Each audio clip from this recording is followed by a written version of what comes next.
జై శ్రీరామ్. హిందూ బంధువులందరికీ నా నమస్కారం అండి. నిన్నటి నుంచి నాకు చాలా కాల్స్ వచ్చాయి. నా వాట్సాప్ మొత్తం ఒక వీడియోతో పూర్తి నిండిపోయింది అనుకోండి. నాకు వాట్సాప్లో అండ్ ఫోన్ కాల్స్ చేసిన చాలామంది కూడా, అన్నా నువ్వు ఖచ్చితంగా ఈ వీడియోలో మాట్లాడుతున్న ఎదవకి నువ్వు ఖచ్చితంగా కౌంటర్ ఇవ్వాలి, సమాధానం చెప్పాల్సిందే అంటే ఆ వీడియో చూశాను. చూసిన తర్వాత అసలు ఆ వీడియో చూసిన తర్వాత వాడికి కౌంటరు సమాధానాలు చెప్పకుండా ఎలా ఉండగలను? ఆ వీడియో గురించి మీకు చెప్పే ముందు, ఆ వీడియో ఆల్రెడీ మీరు చూశారు, అయినా కూడా మీకు నేను ఒకసారి ప్లే చేసి వీడికి ఒక గట్టి కౌంటర్ ఇద్దాం. వీడికి మనం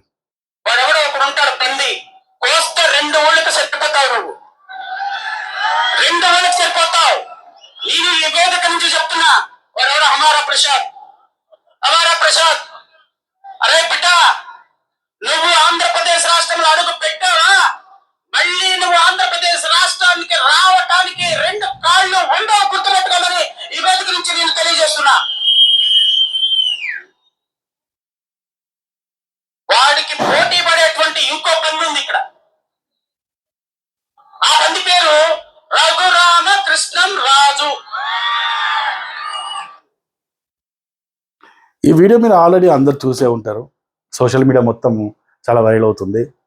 నేను ఎవడా ఈ పూరంబోకు ఒక స్టేజ్ మీద మైక్ పట్టుకొని సూటు బూటు వేసుకొని ఇంత ప్రొఫెషనల్గా కనబడుతున్నాడు. అయినా వీడే చూడ్డానికి ఏమో ప్రొఫెషనల్గా ఉన్నాడు, కానీ నోరిప్పితే మురికి మాటలే, అన్నీ పెంట మాటలే వస్తున్నాయి. ఎవడా ఈడు అని చెప్పేసి వీడి గురించి కొద్దిగా తెలుసుకోవడం జరిగింది. వీడి పేరు జాడా శ్రవణ్ అట. శ్రవణ్ కుమార్ అట. వీడు మళ్ళా మాజీ మెజిస్ట్రేట్ అండ్ ప్రజెంట్లీ వీడు ఒక అడ్వకేట్ కూడా. వీడు దళిత క్రైస్తవ శమర శంఖారావం అని ఏలూరులో దళిత క్రైస్తవులు అని చెప్పేసి ఒక మీటింగ్ పెట్టేసి వాడికి నోటికి వచ్చినట్టు వాడు మాట్లాడుతున్నాడు. అండ్ నువ్వు ఒక మాజీ మెజిస్ట్రేట్వి, ప్రజెంట్లీ ఒక అడ్వకేట్వి, కనీసము ఒక స్టేజీ మీద ఎవరిని ఏ విధంగా మాట్లాడాలి అనే ఇంగిత జ్ఞానం కూడా నీకు లేదు అంటే నిన్ను ఈ వీడియోలో కావచ్చు, నెక్స్ట్ వచ్చే వీడియోలో కావచ్చు, నేను ఎన్ని బూతులు తిట్టినా కూడా పర్వాలేదురా. నాకు వీడిని చూసిన తర్వాత నాకు ఏమనిపించిందంటే, వీడు మాజీ మెజిస్ట్రేటు అడ్వకేట్ అన్న తర్వాత నాకు ఏమనిపించిందంటే, పాత ఒక సామెత ఉంది, కనకపు సింహాసనం మీద శునకాన్ని కూర్చోబెడితే ఏమవుతుంది, ఏం చేస్తుంది అది అనేది మనం చిన్నప్పటి నుంచి తెలుసుకున్నాం, మనం చూసాము, చదివాము కూడా. అంటే మనం ట్యాక్సులు కట్టి కష్టపడి ట్యాక్సులు కడితే ఆ ట్యాక్సుల ద్వారా రిజర్వేషన్ల ద్వారా వీళ్ళు చదువుకొని, ఆ రిజర్వేషన్ల ద్వారా ఈ మెజిస్ట్రేట్ లాంటి లాయర్లు కానీ, ఈ లాయర్ అయిన తర్వాత వీడు మెజిస్ట్రేట్ పదవులు పొందిన తర్వాత అయినా కూడా వీళ్ళ బుద్ధి మారకుండా ఒక శునకం లాగా ప్రవర్తిస్తున్న వీళ్ళని చూస్తుంటే మీరు అసలు నాకు అర్థమైతలేదు, అసలు మీరు ఎప్పుడు బాగుపడరా మీరు. ఇక వీడు మనం ఏమంటుండంటే, అరే పంది అట. అరే అసలు నీకు ఏమైనా కామన్ సెన్స్ ఉందారా నీకు? హమారా ప్రసాద్ పంది ప్రసాద్ అంటున్నావు. ఒక డిప్యూటీ స్పీకర్ని, ఒక ఎమ్మెల్యేని, ఒక నియోజకవర్గంలో ఉన్న మెజారిటీ ప్రజలు ఎన్నుకున్న ఒక నాయకుడిని పట్టుకొని పంది అంటున్నావు. ఏంట్రా నీ సంస్కారం ఇదేనా? నువ్వు సమాజానికి ఏం చెప్తున్నావురా? నువ్వు విద్వేషాన్ని నింపుతున్నావా? అంటే దళిత క్రైస్తవులు అనేవాళ్ళు ఒక విద్వేషపూరితంగా ఈ సమాజంలో మిగతా అందరి మీద దాడి చేయాలని చెప్తున్నావా? త్రిపులర్ గారు ఏం చెప్పారు? రాజ్యాంగబద్ధంగా బ్రతకండి అని చెప్తున్నాడు ఆయన. రాజ్యాంగబద్ధమైన పదవిలో ఉంటూ, రాజ్యాంగబద్ధమైన ఎన్నికల ద్వారా ప్రజల చేత ఎన్నుకోబడి రాజ్యాంగబద్ధంగా బ్రతకమంటున్నాయన. సుప్రీంకోర్టు ఇచ్చిన జడ్జిమెంట్ని ఆచరించమని చెప్తున్నాడు. దానికి మీకు ప్రాబ్లం ఏంట్రా? అయితే అలా మాట్లాడినందుకు ఆయన పంది అయిపోయింది మీకు.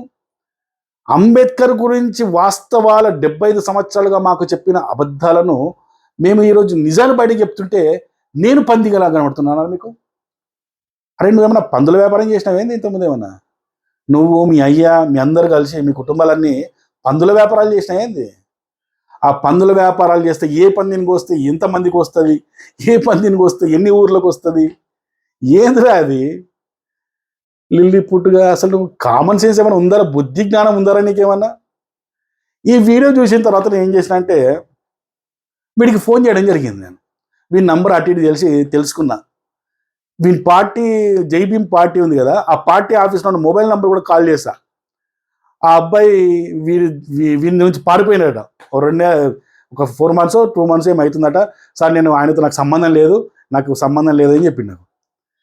తర్వాత మళ్ళీ వీడి నంబర్ కోసం నేను వెతికి లాస్ట్కు నంబర్ తీసుకొని వీడికి ఫోన్ చేసిన. ఇప్పుడు 10 మంది పోరంబోకులు పక్కన ఉంటే మైక్ పట్టుకొని ఇష్టం వచ్చిన మాట్లాడింది కదా, మరి ఇంత దమ్మున్న నాయకుడు అయితే దమ్మున్నోడు అయితే నువ్వు నాయకుడు ఏంది బొచ్చు కానీ 71 ఓట్లు వచ్చినాయి నీకు ఎదవ సన్నాసి, నువ్వు నాయకుడు ఏందిరా? వీడి నంబర్ తెలుసుకున్నా, లాస్ట్ చివరికి వీడి నంబర్ తెలుసుకున్నా. ఒక్కసారి స్క్రీన్ మీద వీడికి నేను ఫోన్ చేశాను నిన్న, ఒకసారి చూడండి. ఒక్క ఫోన్ లేపుతలేడు. మరి అంత మొతెబర్ మాటలు మాట్లాడినావు కదా స్టేజ్ మీద. అరే పంది అన్నావు, ఆంధ్రప్రదేశ్ వస్తే నాకు కాలు విరగొడతా అన్నావు, కోస్తే 2 ఊర్లకు సరిపోతా అన్నావు. మరి అన్ని మాటలు మాట్లాడినోడివి నేను ఫోన్ చేస్తే లేపుతలేవురా సన్నాసి? వీడు ఫోన్ చేస్తే లేపుతలేడని చెప్పి వాట్సాప్లో కూడా ఒక మెసేజ్ పెట్టా. ఒకసారి వాట్సాప్ మెసేజ్ కూడా చూడండి. వాట్సాప్ మెసేజ్ కూడా పెట్టాను వీడికి. అరే ఫోన్ లేపు మాట్లాడరా నాయనా అని చెప్పేసి, మొతెబర్ మాట నీ మాట్లాడినావు కదా అని చెప్పి. ఆ మెసేజ్కి రిప్లై లేదు, వాట్సాప్ కాల్స్ చేసినా రిప్లై లేదు, డైరెక్ట్ ఫోన్ కాల్స్ చేసినా రిప్లై లేదు. అరే పోరంబోకడా, నీలాంటి కుక్కలు మాలాంటి వాళ్ళను గురించి ఇష్టం వచ్చినట్టు మాట్లాడుతుంటాయి. అరే నీలాంటి సన్నాసుల్ని నేను 2 రకాలుగా కేటగరైజ్ చేసుకున్నాను అనమాట. ఒకటి ఏం తెలుసా, కరిసే కుక్క ఎప్పటికీ మొరగదు, మొరిగే కుక్క ఎప్పటికీ కరవదు. నువ్వు ఏ కుక్కవరా? నువ్వు ఖచ్చితంగా మొరిగే కుక్కవే తప్ప కరిసే కుక్కవు కాదు. నువ్వు ఏదో 10 మంది పక్కన ఉండేసరికి నువ్వేదో పెద్ద నాయకుడిని అయిపోతున్నా, కాబోయే డిప్యూటీ సీఎంని నేను. అరే ఎవడన్నా పార్టీ పెట్టి నేను సీఎం కావాలని కోరుకుంటాడు కానీ నువ్వేందో నేను డిప్యూటీ సీఎం కావాలంటావు, ఎదవ సన్నాసి.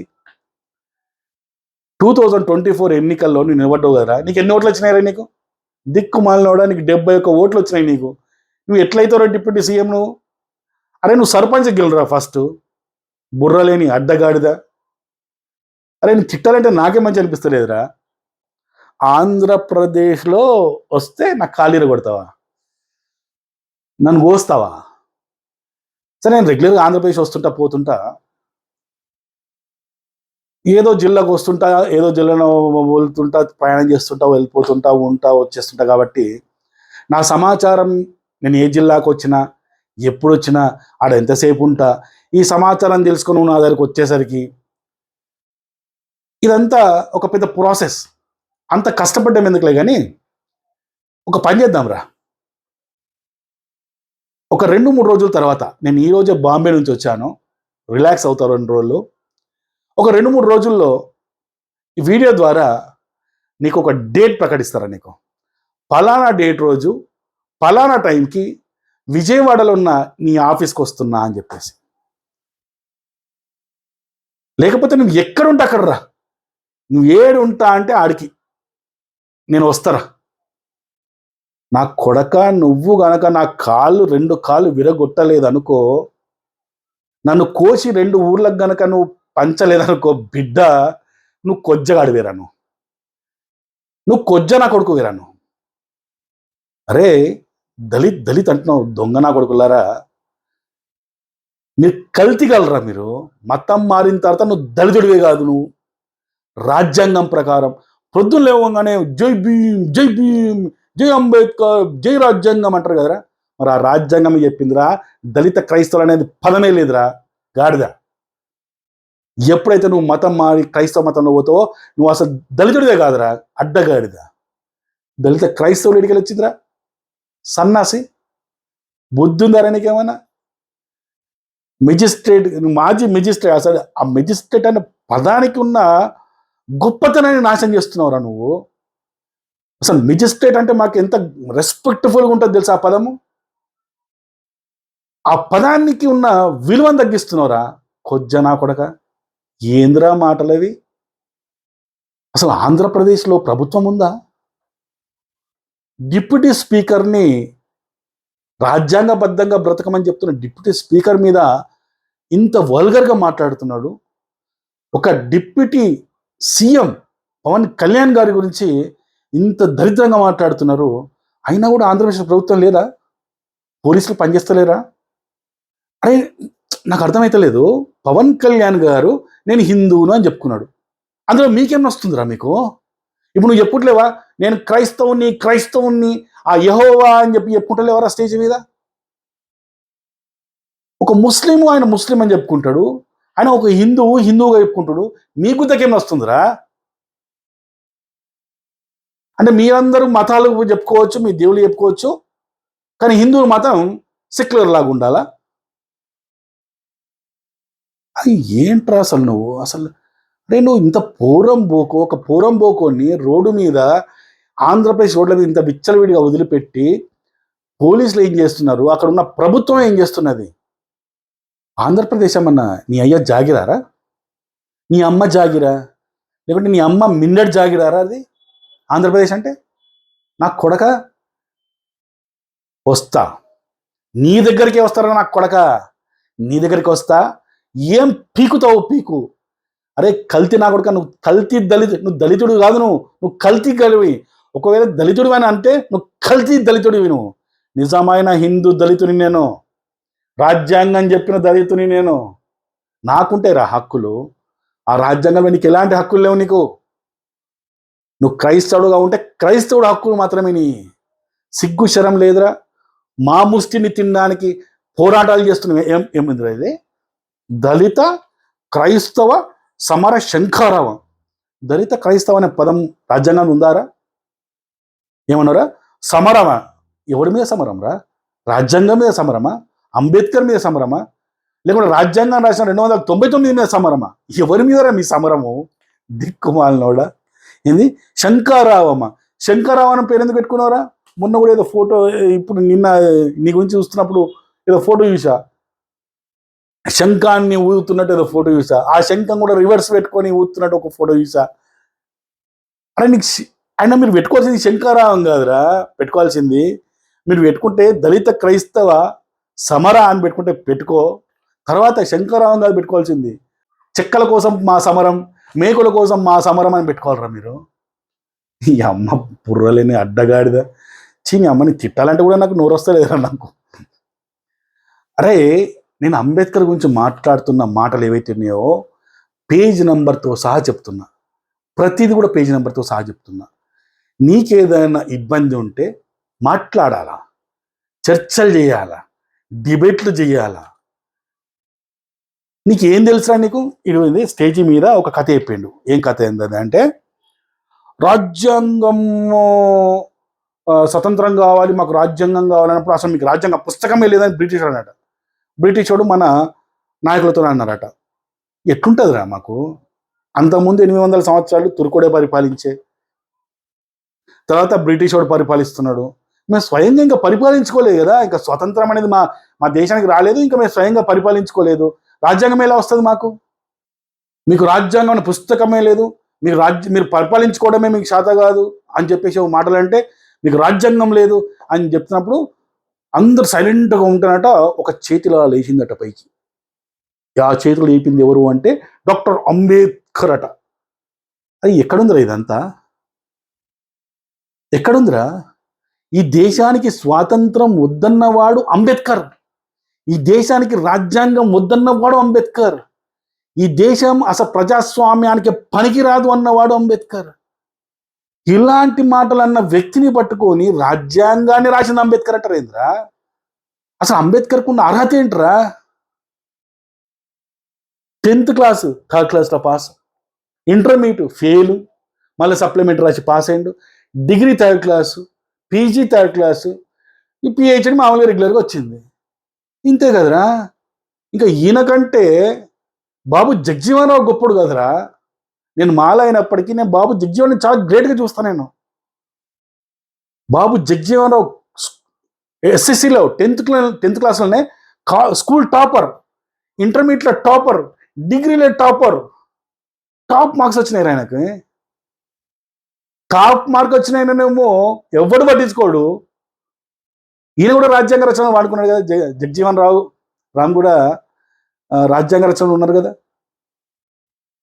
అసలు అంబేద్కర్కు లా మినిస్టర్ ఇప్పించింది ఎవరు? బాబు జగ్జీవన్ రావు గారే కదా.